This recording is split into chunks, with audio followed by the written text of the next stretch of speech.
Bonsoir à tous et bienvenue dans ce journal, un journal qui commence un peu plus tard que d'habitude en raison du lancement de votre magazine de sport, mais malheureusement, il n'est jamais trop tard pour s'informer. À l'hôpital Mère-Enfant, la 6e mission d'opération de la sténoscostique de l'œsophage est lancée. Des opérations pour offrir de meilleures conditions à plusieurs enfants brûlés de la gorge après ingestion de produits corrosifs. Et puis le coût de la carte grise, désormais obligatoire pour les engins à deux roues, fait polémique chez de nombreux usagers de motos qui estiment ne pas être en mesure de s'en acquitter. Le président ivoirien Alassane Ouattara, qui prend part à la 77e Assemblée générale de l'ONU à New York, s'est exprimé à la tribune de l'organisation hier mercredi. Lors de la session du débat, Alassane Ouattara a saisi l'occasion pour réclamer à la junte malienne la libération sans délai des 46 militaires ivoiriens que Bamako détient et accuse d'être des mercenaires. Pierre Dipomela. Le chef de l'État ivoirien a salué la présence de la Côte d'Ivoire dans les missions onusiennes dans le cadre du maintien de la paix dans le monde. Il s'est aussi incliné devant la mémoire des soldats tombés au cours de ces différentes missions avant d'appeler avec un ton ferme les autorités maliennes à libérer immédiatement les 46 soldats ivoiriens arrêtés le 10 juillet dernier à Bamako.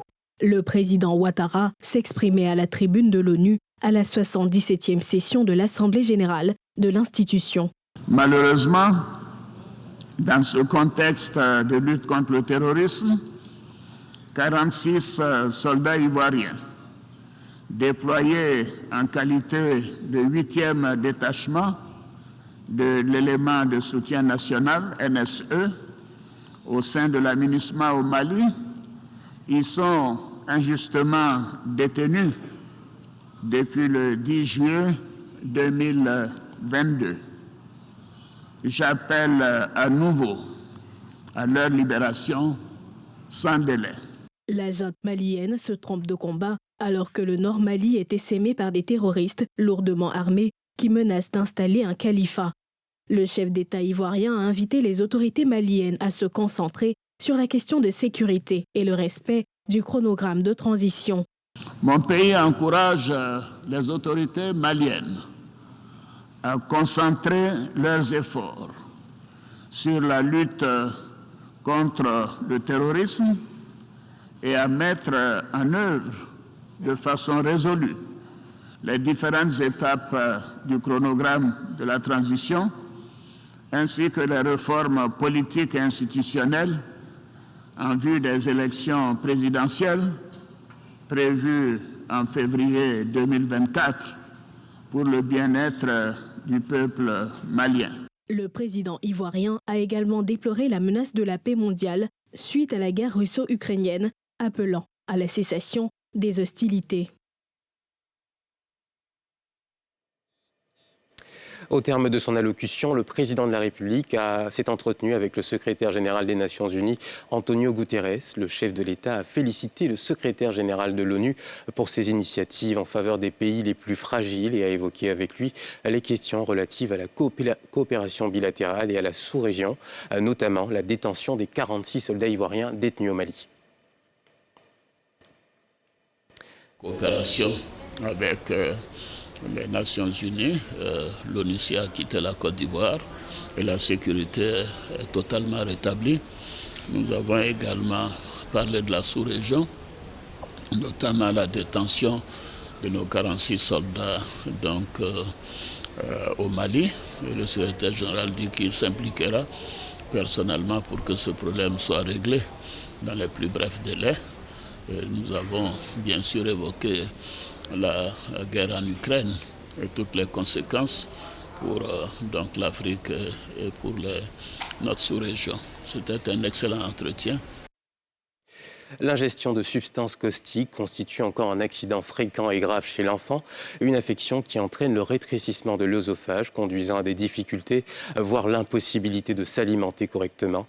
À l'hôpital Mère-Enfant de Bingerville, le projet d'opération de la sténoscostique de l'œsophage en Côte d'Ivoire est à sa 6e mission. Depuis sa mise en place en 2018, ce sont 85 enfants souffrant de cette affection qui ont bénéficié d'une opération chirurgicale pour retrouver une vie normale. Mithilène Légré, Tanguy Conin. David, 8 ans, vient d'être opéré de la sténoscostique de l'œsophage, un accident dû à l'indigestion de substances chimiques. Ça allait bien au début, Mais ça a commencé à aller mal. Ils ont fait la dilatation. Aujourd'hui, j'ai mangé la nourriture, elle passait très bien. Avant l'opération, il avait fait une allergie qui a provoqué cette maladie-là. Donc, on s'est promené un peu dans les cliniques et puis les hôpitaux. C'est une sœur qui m'a dirigé vers ici de venir voir qu'ici, on peut m'aider avec la santé de mon fils. Comme David, ce sont plus de 60 enfants qui ont bénéficié d'une opération chirurgicale de 2018 jusqu'à ce jour. Cet exploit a été possible grâce au partenariat de l'hôpital Mère-Enfant de Bingerville avec la Croix-Rouge et la chaîne de l'Espoir. L'opération d'une sténose caustique de l'œsophage, il y a deux possibilités.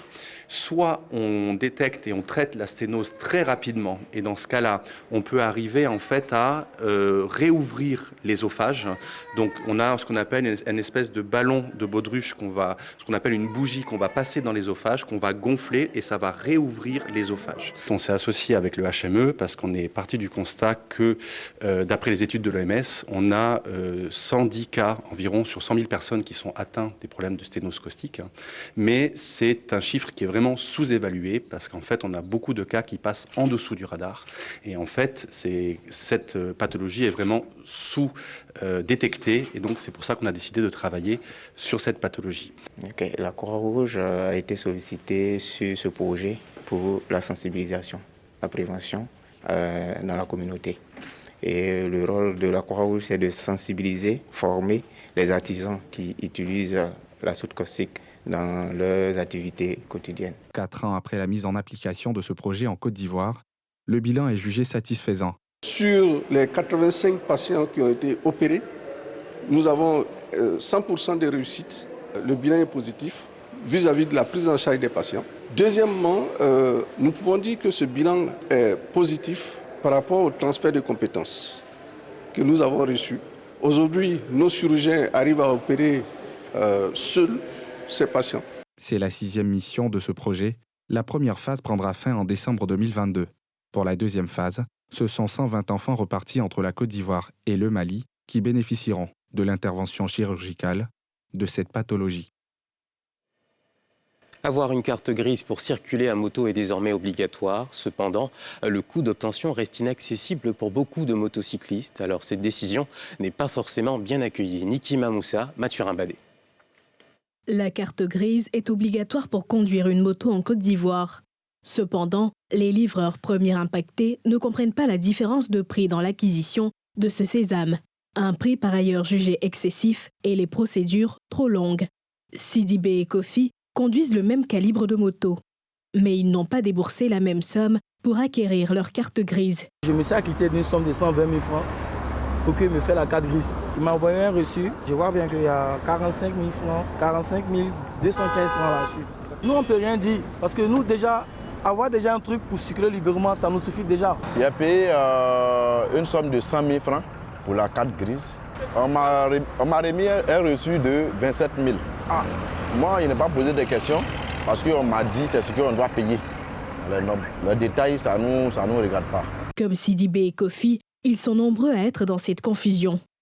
Face à cette situation, le service de gestion intégré lance une opération spéciale. Objectif, faciliter l'acquisition de la carte grise et de l'immatriculation à un coût forfaitaire. La lenteur sera réglée parce que tous les opérateurs sont sur place. Et donc, c'est en moins de quelques heures, nous devrions pouvoir libérer l'usager. Ça, c'est de 1. De 2, le coût, effectivement, a été revu par le ministre des Transports.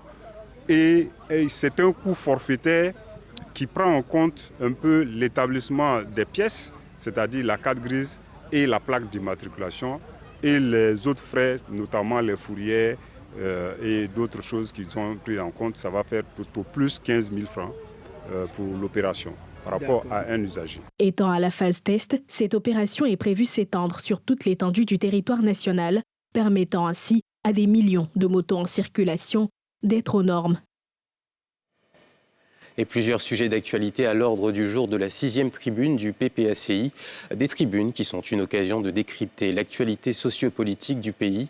Dans les thèmes abordés, il y avait notamment la rentrée scolaire, les questions budgétaires ainsi que le dossier des soldats ivoiriens arrêtés au Mali. Salifia Lekoué, Eric Kimo.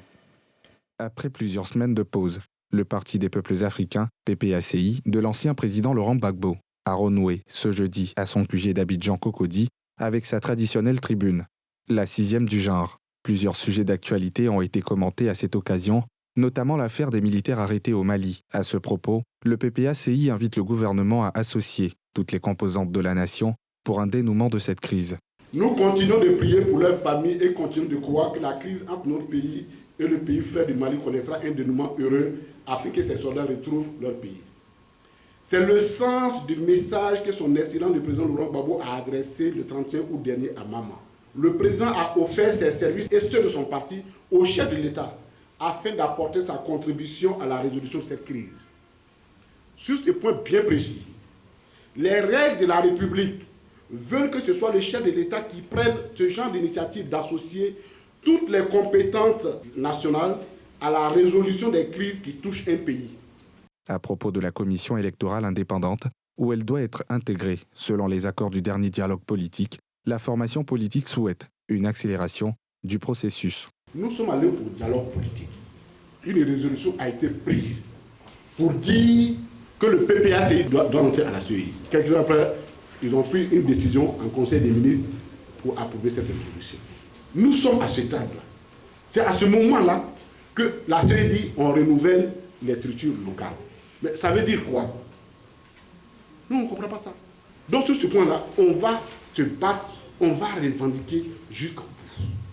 Le PPACI a par ailleurs exprimé ses inquiétudes quant aux dernières mesures de l'État en faveur des fonctionnaires et agents de l'État. Pour le parti, elles auront des conséquences lourdes sur les finances publiques.